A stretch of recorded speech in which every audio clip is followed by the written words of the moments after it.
Hello and welcome. This is Noah and John with Card Shop Insiders. John owns a card store and has for 26 years. And today we are at his table in the card shop so that we can talk about card conventions. Is that what we're talking about today, John? Yep, card conventions. So if you're interested in anything related to the card store and hearing specifically about card conventions, that's what we got today. And let's hear it. What you got, John? Well, specifically, this is not going to be exclusively about card conventions. There are many, many ways other than being in the store to sell your cards. I started selling stuff at the flea market, and there was a guy across from me. He's still in business. He has a shop in another part of North Carolina, and he started selling at the flea market, and he would have a pretty substantial number of customers come in, specifically sports cards. And then when Yu-Gi-Oh and I guess Magic and Pokemon, he started carrying that, and he was doing pretty good. I didn't get into cards at that time. My niche or forte at that time was Beanie Babies, and that's how I got started in this business. But selling at flea markets is a good source of sales. Now you got to be careful because most flea markets, if they're legitimate, will ask if you have, and you have to prove that you have a tax ID. Oh, And I tax. know in Raleigh, the the local government, North Carolina State Department of Revenue, come out and they'll check and make sure that you have a a tax ID number because they want their money. I know some people who don't do it, and they could seize merchandise. Mhm. When I was at the flea market one time, one guy didn't have it, and he was selling counterfeits to begin with. They seized everything. So I Yeah. don't know how that ever wound up, but I never saw him there again. He probably went out of business. Uh, But all right, let's get back to the main topic, which at a trading card convention. okay. All right, why should you attend a trading card convention? Let me see. If you're a collector, investor, casual fan, conventions offer rare finds, great deals, and a chance to meet fellow enthusiasts. Plus, it's an opportunity to buy, sell, and trade cards in person, which can be a game changer. Instead of buying it online, you could see the card, you can actually, feel the card, and you can look for any damage and make sure that it's not counterfeit or anything like that. Yeah, you make good contacts at it. Um, and you can haggle. That's down on my list here, but you can haggle. So I Mhm. don't want to steal any thunder from how to prepare as a seller, and then go through what you need to do as a buyer. But there's a lot of benefits to go and do it. Now I've known some stores that have hosted their own conventions. Okay. Now the problem is it's expensive to do so, Yeah. and I think only the big ones survive, like a Star City Games or what's the one out in the West Coast? I forgot what the hell their name is. Channel 5. Channel Fireball. I know there's a couple of organizations that are fairly large that run all these big events, and they have deeper pockets. There was a local card shop that ran a convention a couple of years ago for Magic, and between the event that he had, he was losing his shirt. He Mm. ran it for 2 days, and he didn't make a lot of money. And I think I referred to this one time. A guy down in Myrtle Beach, South Carolina, had a card shop, and Pokemon was not. I'm sorry, not Pokemon. Yu-Gi-Oh was really at the height of its popularity. And this guy decided he was going to run a big event, and he was going to offer $10,000 worth of prizes, guaranteed. Xboxes, uh, PS, whatever the hell they were, twos, threes, or fours at the time, Yeah. cash, computers, everything. 64 people showed up. Oh, dear. Yeah, and he lost his shirt. Yeah. I figured he probably lost ten to $12,000 in my own estimation, and I don't think he lasted in business another 6 months. So there's a risk of hosting your own. I have a local person who runs a pin convention. You say pig? Pin, Pen. Disney pins, Pen. and she runs it every other month now. She runs one big one every year, and she to date she has not made any money. Mm, It's unfortunate, but I think she does it just for the love of it. And if she can afford to do so, fine. It makes her happy, but she's not making any money. And yeah. to me, that's counterproductive. You got to make some money on your investment. Well, it depends on, like you said, it depends on why you're doing something. But Yeah. if you're doing something like that that is generally a business, you'd like to make money on it. Yeah. I mean, even if she broke even, Yeah. it would make sense. But I Well, don't even think she's breaking even. what about most people that like are probably listening to us are people that might consider like running like a table at a convention or something? Yeah. I mean, they could be expensive. All right. I'll get to that. Okay, All let's right. talk about it. All right. Let's see. How to prepare as a seller. Number one, know your inventory. Organize your cards by category, whether it's sports, Pokemon, Magic the Gathering, Yu Gi Oh!, or whatever your specialty is. Pricing strategy. Research current price values using eBay, sold listings, or price guide apps. Be competitive but fair. Plus TCG Player, which is now part of eBay. Hmm. All right. Presentation matters. Use top loaders, sleeves, and clear labeling to make your cards visually appealing. Bring essentials. You got to have cash for change and a cash box. If you're Got to take cards now too. right, you got to take cards for digital payments and business cards for networking. And be ready to negotiate. Buyers love a deal, so be prepared to haggle within reason. Yeah, people are going to start beating you up over pricing. I had this happen when I was selling at the flea market. Again, my specialty at the time was Beanie Babies. And I was the only one selling Beanie Babies on the outside that had a credit card machine. Yeah. I was intuitive enough. I had an old bag phone that I hooked up to the car battery and ran the credit card machine from that.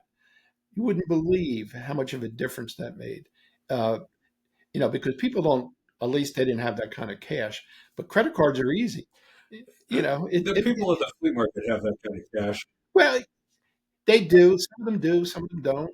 But it's but credit easier. cards are It's easy. easier to whip out that credit Yeah. card and say, "The hell with it! I'm going to buy it," and that's what they did. It also doesn't hurt very much. No, that's true because they see $100 peeling off their cash wad. Doesn't matter. $100, charged to the card. Doesn't register. Yeah. All right. So that's what you got to do as a seller. Now, how to succeed as a buyer, and we'll get to how much it costs for tables and things because it varies. Uh, Let me see.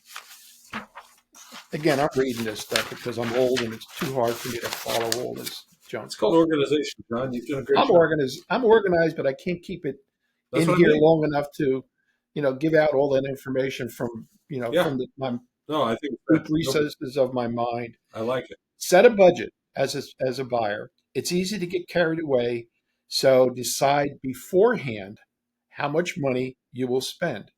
Same thing as if you go to Las Vegas. You don't go to Las Vegas without a budget.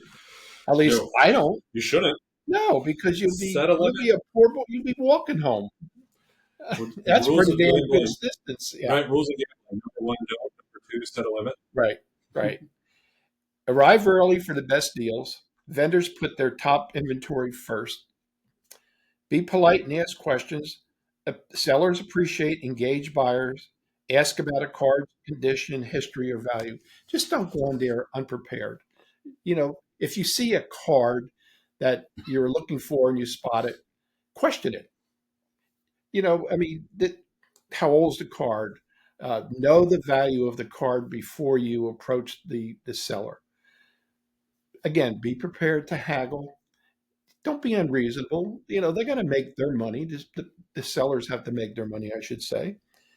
Uh, all right. Negotiate smartly. Don't lowball, but ask what's the best you can do. And another thing in negotiation, never, ever say your price first.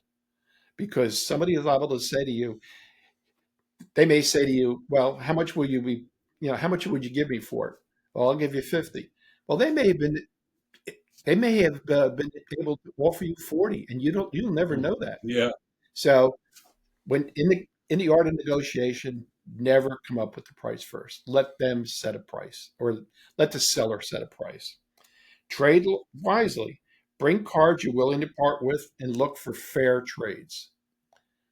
Now, the seller, if he has a card that's selling for 50 bucks and you have a card for, say, you have two cards for 25, they're probably not going to trade you even for it. They're liable to say to you, I'll give you $40 in credit against his $50 card.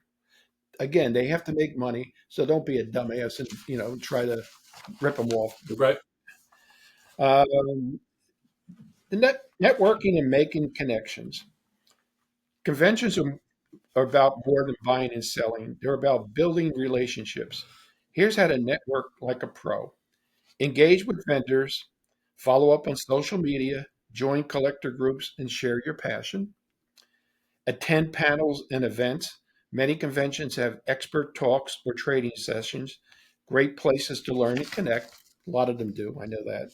Stay in touch. A simple, great meeting you message can go a long way for future trades and deals.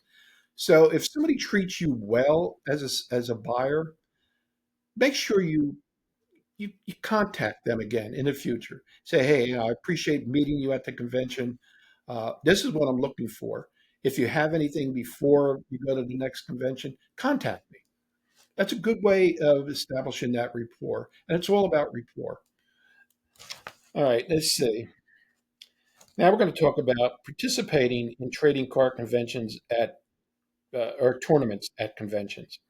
Now, in addition to you mentioned before about how much it costs to get into conventions as a seller. It could cost a lot of money.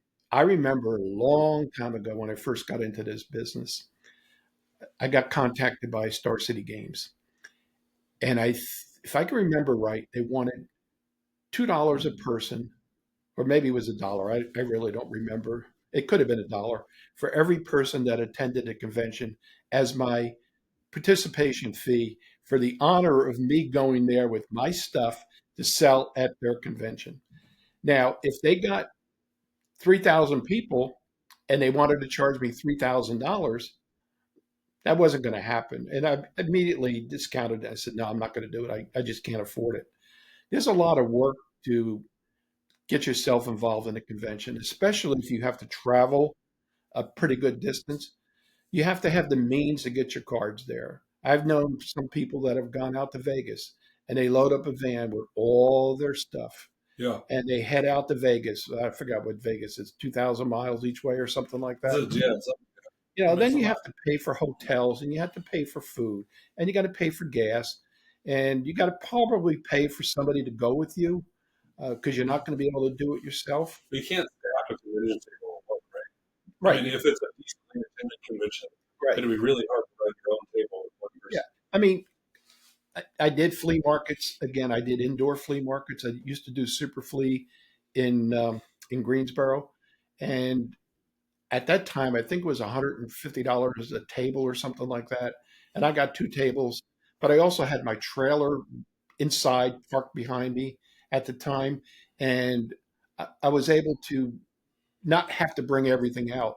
And I ran it myself and I Yeah. did very well. But I remember when Beanie Babies was at the height of popularity, there was three or four people along the 16-foot table deep. Yeah. And I was by myself because my stepson couldn't make it. I made good money. I mean, Well, it's not such thing as bad money, but I made a lot of money that weekend. I mean, if you think, if you look at, last time I looked at convention pricing, like a 10 by 10 space, like a card gaming convention, and it can cost like 1,500 to 2,500 Yeah. bucks for like the event. It depends upon location too. And like where you are in the event hall, it can cost Right. way more. Like if you want more space than just one 10-foot table, Right.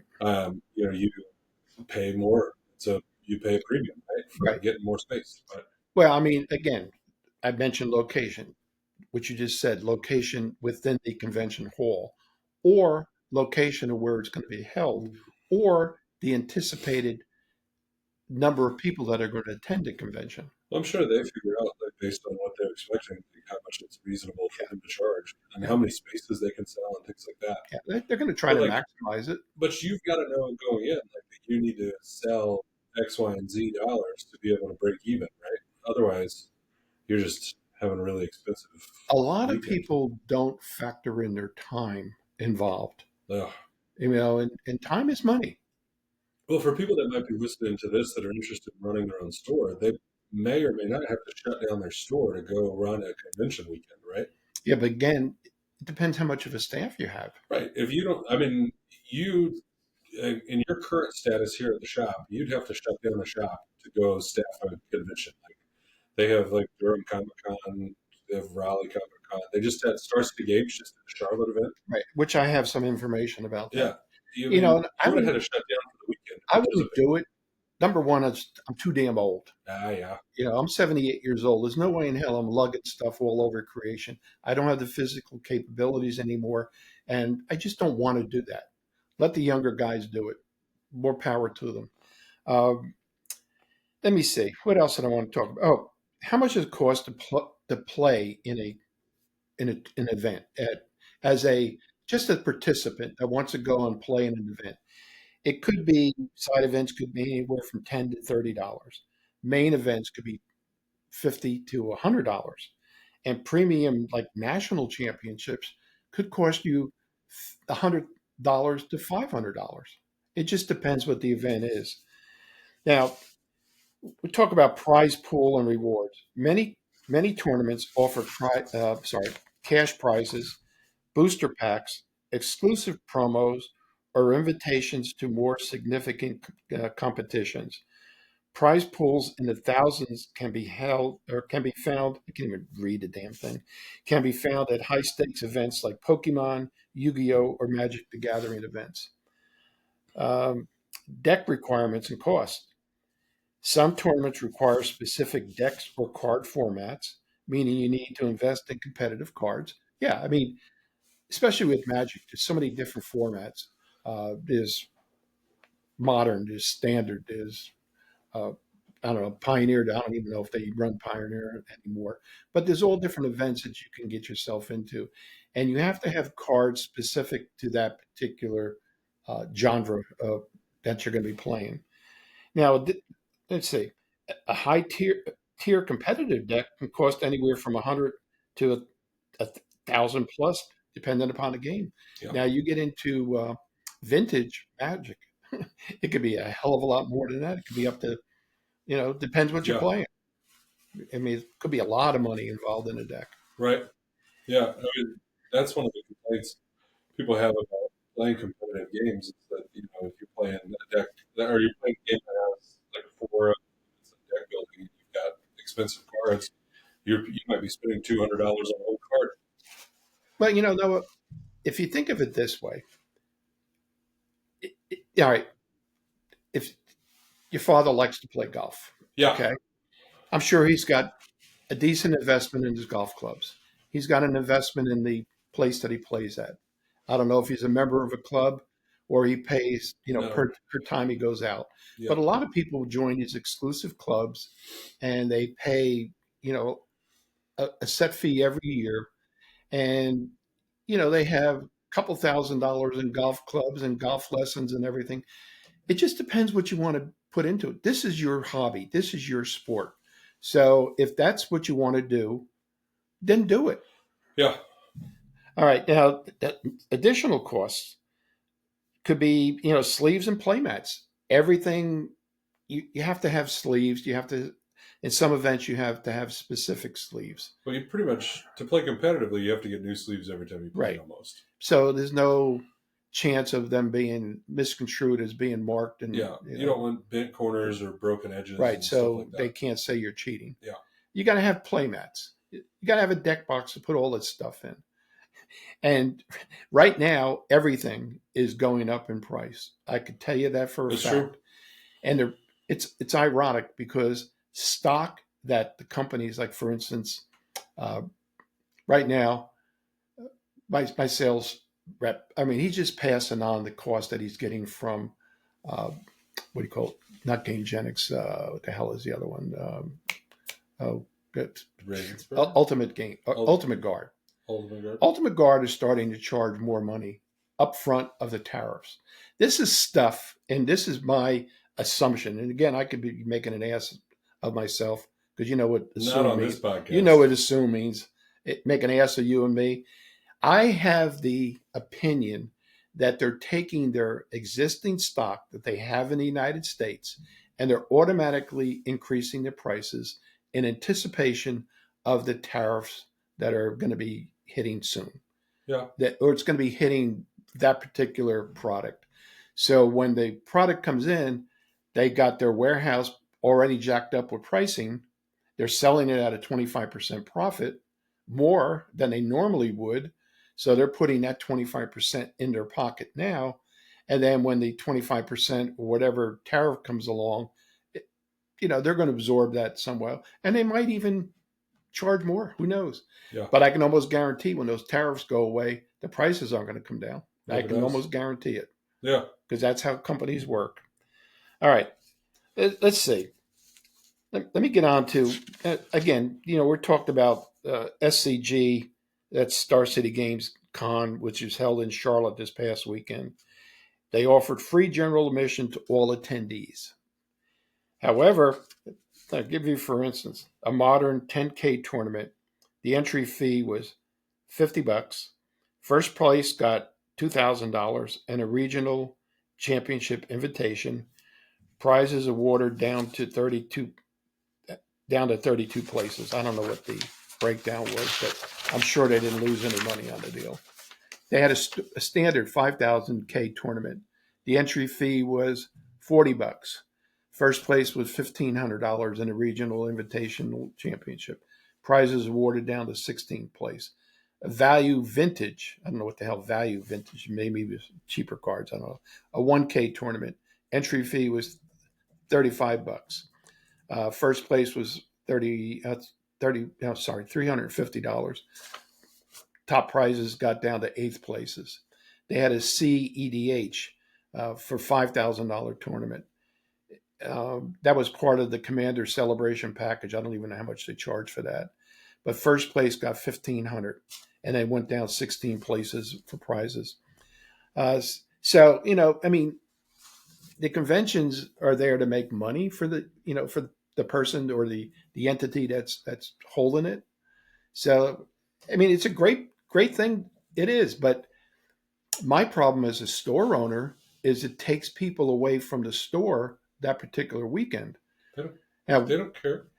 well, they don't care. I know that, but they run them all the time. They They run them all run the them time in and they move them. Pittsburgh. They run them in Philadelphia. They run them in Charlotte. Well, They run them in.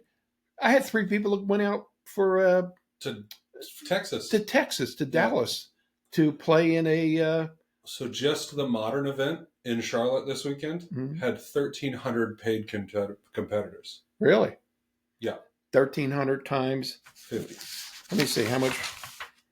$50. That's $65,000 in entry fees.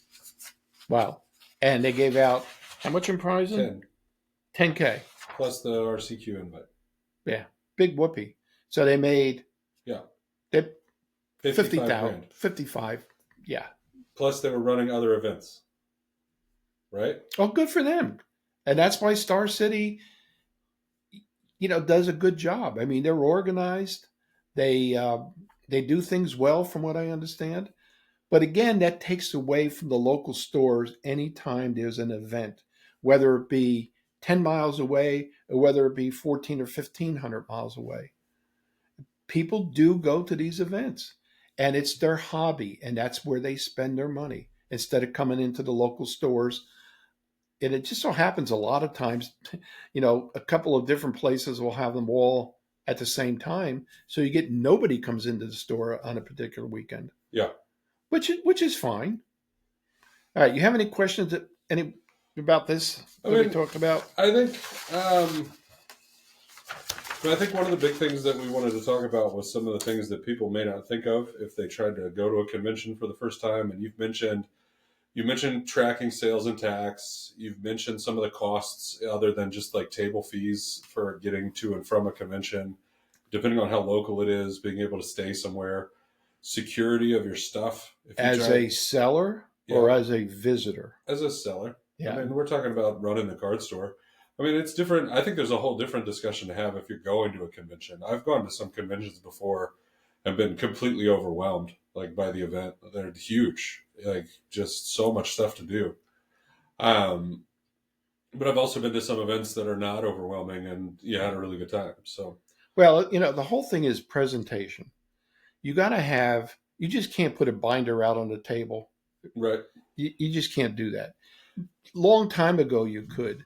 But now, with the advent of computerization and everybody's got their phone, they can look up the price and say, TCG players got it for $50. You want 60. Will you sell it to me for 40? The guy over there whose mega store has it, and he said he'll sell it to me for 40. yeah. But then you think to yourself and say, well, why did you buy it over there for 40? Why are you at my table now? Right. Well, they do competitive pricing. He'll say, well, he wants to sell it to me for 40, and they're hoping you would say, well, I'll give it to you for 39, no tax. And a lot of times people will shop their cards at different locations. Yeah, And it just depends what you'll get for the value of your cards too, because a mega store over here may have a super inventory, and they really don't need to spend a lot of money on inventory. right. But little store will say, well, I can use a couple of these, I can use a couple of these, and they'll shell out a little money to bring it into your store. But again, before you do that, you got to know what will sell in your store. You don't want cards sitting in your display case. No, And you certainly don't want to bring them into your store and say, well, I can't sell them. I'm going to sell them on TCG Player, because I can almost guarantee you're going to lose money. yeah, You're going to pay, by the time you pay all the fees, it's going to be less than what you paid for at the convention. yeah. So as a buyer, you got to be very careful. Yeah, I think that covers all the stuff that I thought we'd talk about in terms of selling at a convention. Okay, So, that sounds good. um, folks, if you have other questions though about selling at a convention, John, like I said, he started off selling cards live at no, well, not cards. He started selling Beanie Babies initially at the Yeah, I flea did market. start selling cards live on eBay. Then he sold on eBay, but he's got experience at conventions. He's been in the industry for a long time. If you have questions about it, both of us have been to conventions before of different kinds and could talk to you a little bit about that. No, If you've had experience, tell us about yours. there's another tip. If Tips? you're selling online, I don't know if I mentioned this once before, get yourself one of those pens, that infrared pens, that you could take the edge of a card and mark it before you send it out. It's not going to do anything to the card. It's clear, so you won't even see it. So if the guy who buys the card say, well, it was damaged, I don't want it, have him send a card back to you. Take your little pen, your flashlight, your infrared flashlight, and look at the side. You know where you made that mark. If the mark's not there, he's not sending you the card back that you sent him. So that's just another little tip that I've learned over the years. There you go. All right. Well, that's going to wrap us up for the podcasting episode. You want to do anything else on the YouTube version of this, or do you want to take it to the patrons? Take it to the patrons. Folks, are we going to do this? No, we don't do this for everybody, right? This No. is just for patrons. Yeah. So, folks, we're going to wrap it up for today's episode. We do want to say thank you to our patrons. We are supported by some of our good friends on Patreon, and they get early access to our episodes as well as behind the scenes content, where they get to hear John and I talk about planning the podcast. They also get what John is referring to off screen as his 3 E's and some behind the scenes information that we share. What was the other thing we decided we were doing off screen last week? I don't know. I can't remember All what the they things. Huh? We do all the things. Oh, we do our news. We do our TCG news on our That's right. Patreon section now, That's right. where we talk about what's new in the card gaming industry, what to expect coming soon, updates from vendors and distribution and things like that. So if you're interested in that, check us out on Patreon. And thank you to our Patreon supporters. We have Michael, Brian, Jacob, Drayden, Logan, Brandon, Grant, and Ben. Thanks, guys. I appreciate your support. All right, folks. Like, follow, subscribe. Catch you next time.